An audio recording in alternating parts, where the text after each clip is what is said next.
Oh, hi. This is the tool I most often use for throwing, and you can find these three pieces from the beginner basic kit. I use them a lot. I get a little bit of leather chamois that I would use it for final round up the rim of my pot. And this metal knife that I was using, I was grinded it from the hacksaw blade, and I find this is better than the needle tool that you get it from the basic kit, but you can use it as the same method that you cut up the rim or you trim up the foot.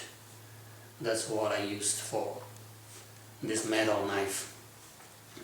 And after I start to throw, I will explain it when to use the tools.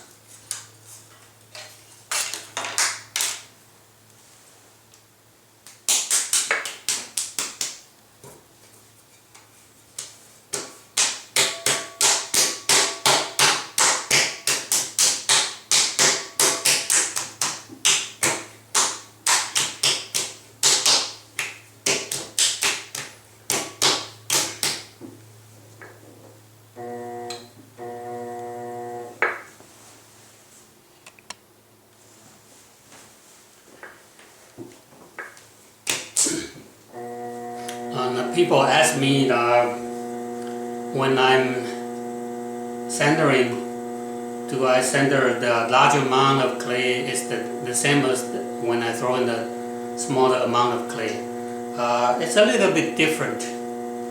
When I'm sandering a large amount of clay, I try to just focus on the outer part of the clay instead of pushing the clay, the whole piece of clay around. So just like I'm pushing the skin of the clay, because the larger clay it's harder to push the clay around, so I'm just focusing on the outside of the clay. Try to move the clay from the outside.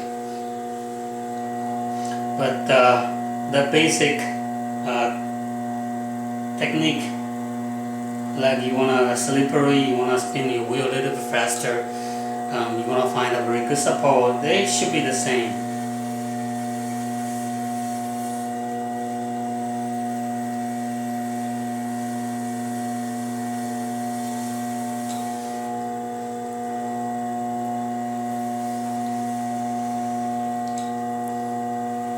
So I have my sander,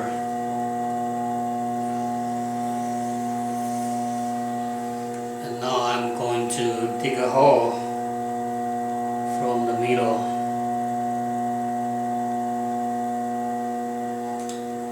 A little bit more water in the middle of the hole. And again, that every time when you want to do a lot of stress, then make sure that the clay is slippery.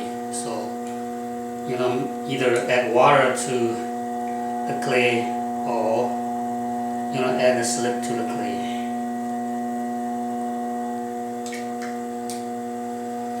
And also when you are digging the hole, make sure that you see that I always have my thumb hanging out here, so when I'm doing it, I still kind of compress this wall so that I don't lose my sander.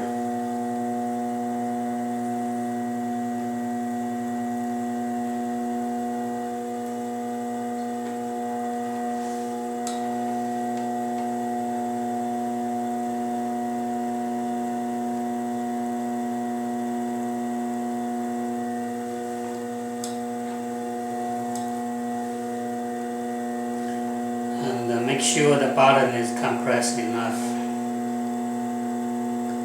I would use my fingertip to go back and forth on the inside of the bottom.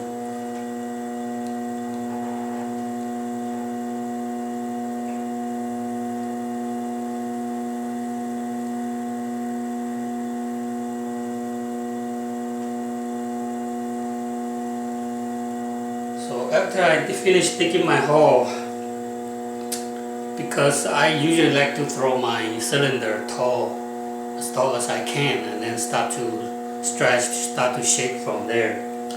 So I always like to keep my cylinder a little bit narrow, smaller. That way it's easier for me to pull the whole cylinder up. So after I finished my hole digging, I usually color in, okay, squeeze the clay, especially from the bottom, so the bottom isn't as white as it used to be.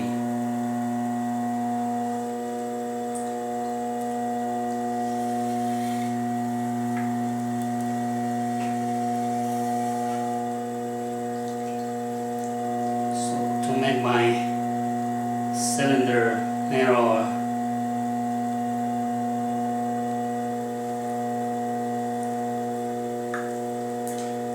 I color in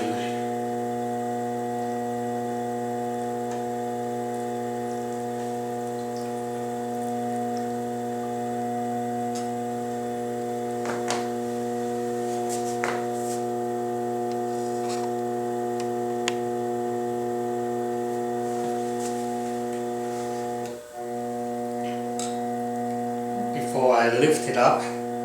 Make sure it's slippery everywhere. I usually remove the slip from my fingers and just coat it back to the surface of the cylinder.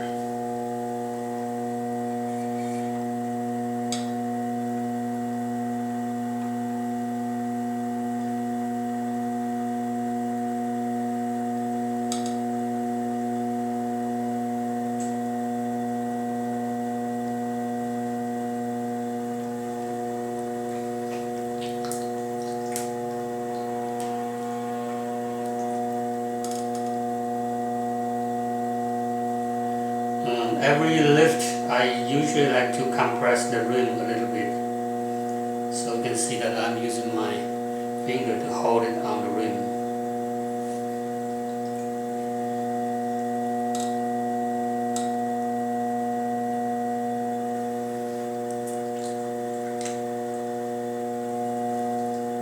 Put the slip back to the surface of the cylinder.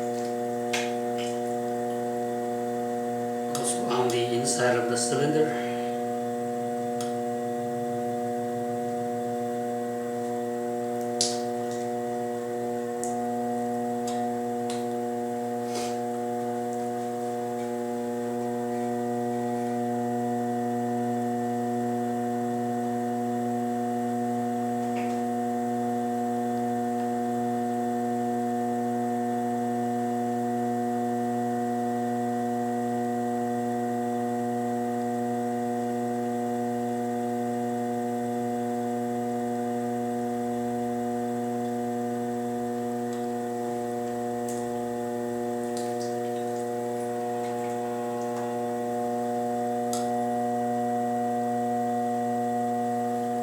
Compress the rim a little bit.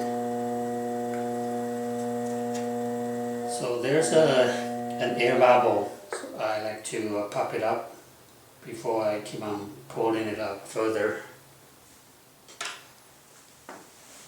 And let me move my camera back a little bit.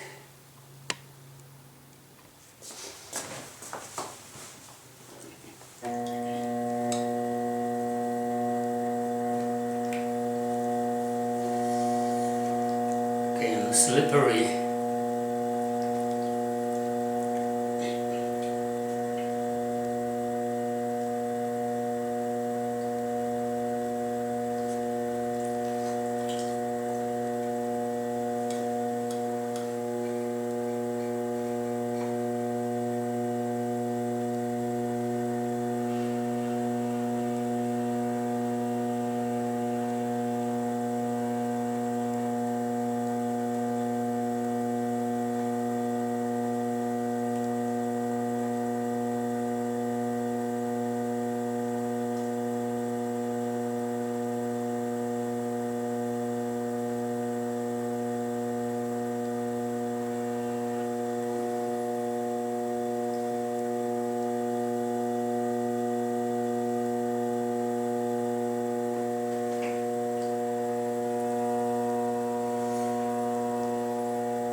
as I told you before, that I usually pour the cylinder till the clay tells me that stop pulling it up.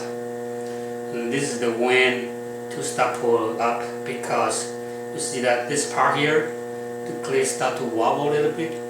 If I keep on pulling it up, eventually this part is going to collapse from here. So I will have to stop pulling it up.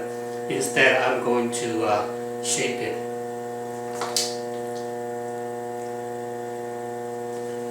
To shape it, I usually would use this part to guide it on the outside and kind of very gently hold the cylinder and kind of bring it out a little bit instead of pulling it up.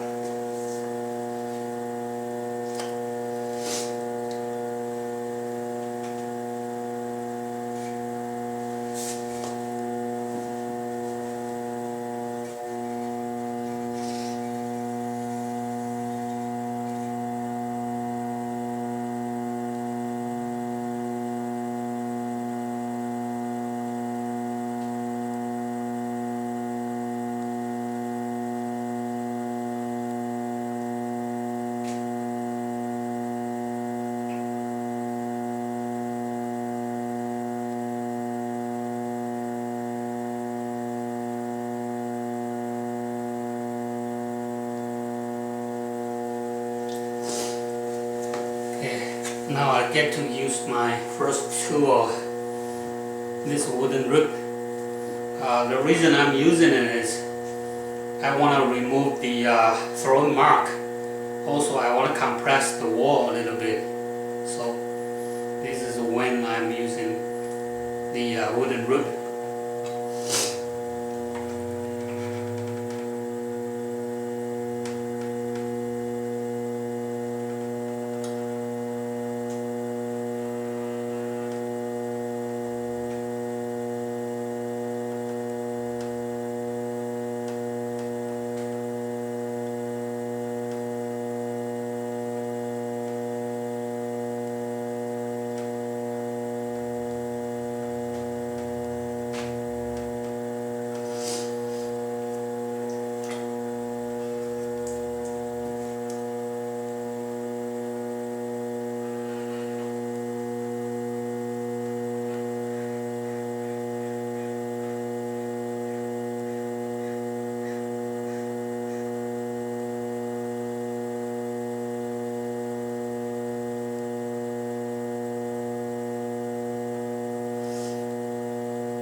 Now I get to use my second tool.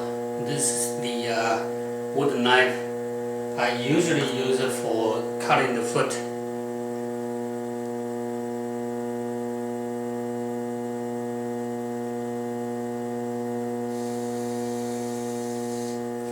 Trim the corner of my foot.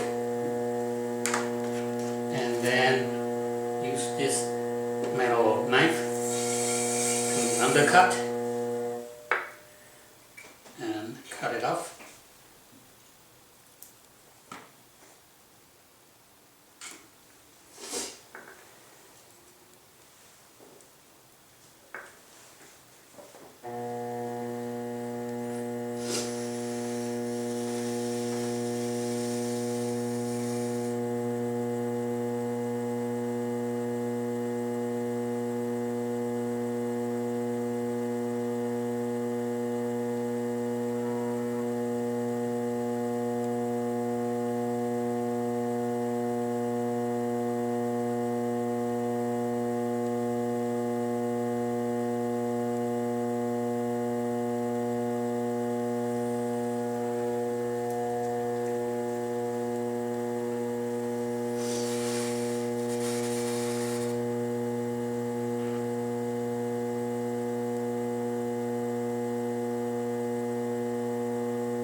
Now I'm ready to do the final shaping. this is when I'm using the metal rib, because the metal rib create a more smooth surface, and also it's easier for me to bend it, so I can form a curve, nice curve, and then the curve of the part will follow the curve I bend.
You could see that I use this metal rib a lot when I'm shaping it.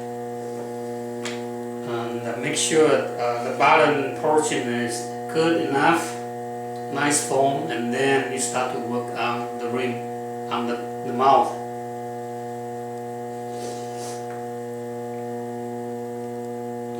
When you see when I'm stretching, I didn't even bother to touch the rim, so my rim is thick enough. I still have lots of clay here that I can do if I want to make it narrow, make it smaller, make it taller. That's when I'm using the clay on the rim, on the shoulder.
I get to use this trimming knife to trim the rim off to cut it even.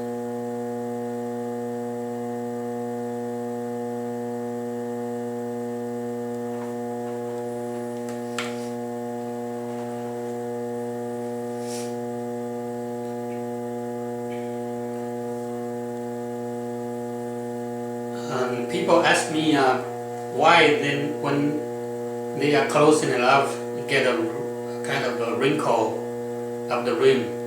It is because you try to make it narrow, shrink it too much at a time. You have to do it little by little, and also you need to have enough clay on the rim. Otherwise, it's gonna get easy to get like a wrinkle.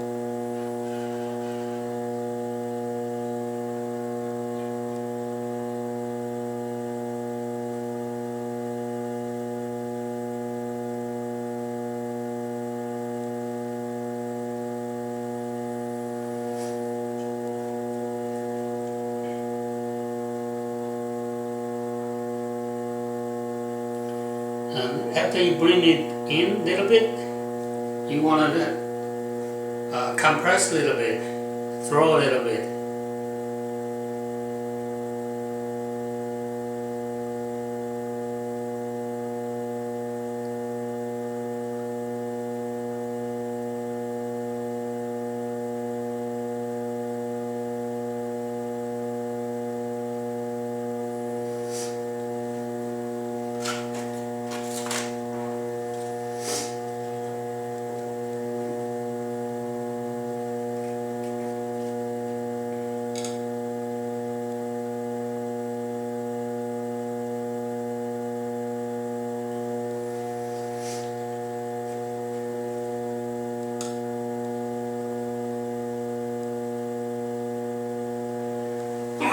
Excuse me.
I get to use my chamois. It's a piece of thin leather.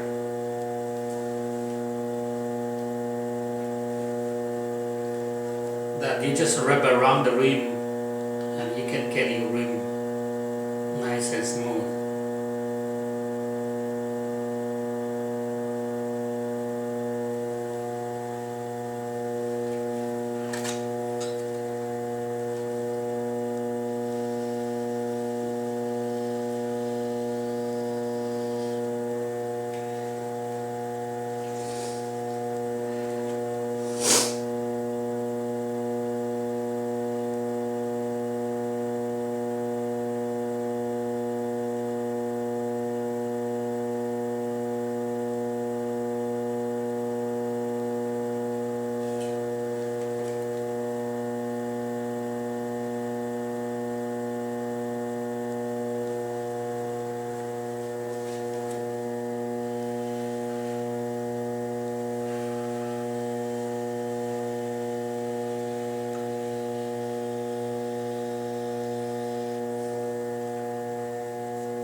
So you get to see all the tools I've been used for throwing the vase. And also people ask me why I don't have a bed. Since I have my own studio, so I can let my pot sit in there to dry a little bit, and then I can cut it off. If you are using someone else or some community center potter or school's wheel, you have to have a bed and then you lift it from the bed. And I usually don't like to use the bed because most of the bed was construction by wood or by plastic, and sometimes it warp, and I don't like to throw on the uneven surface. That's why I don't usually like to use a bed. But if I am throwing something large, like a platter, I definitely will use the bed. But for my own home studio, I just throw it on the wheel head, and I let it dry a little bit, spin the wheel for a couple hours, and then I can cut it up and remove it from the wheel. That's how I usually do. Okay, and thanks for watching.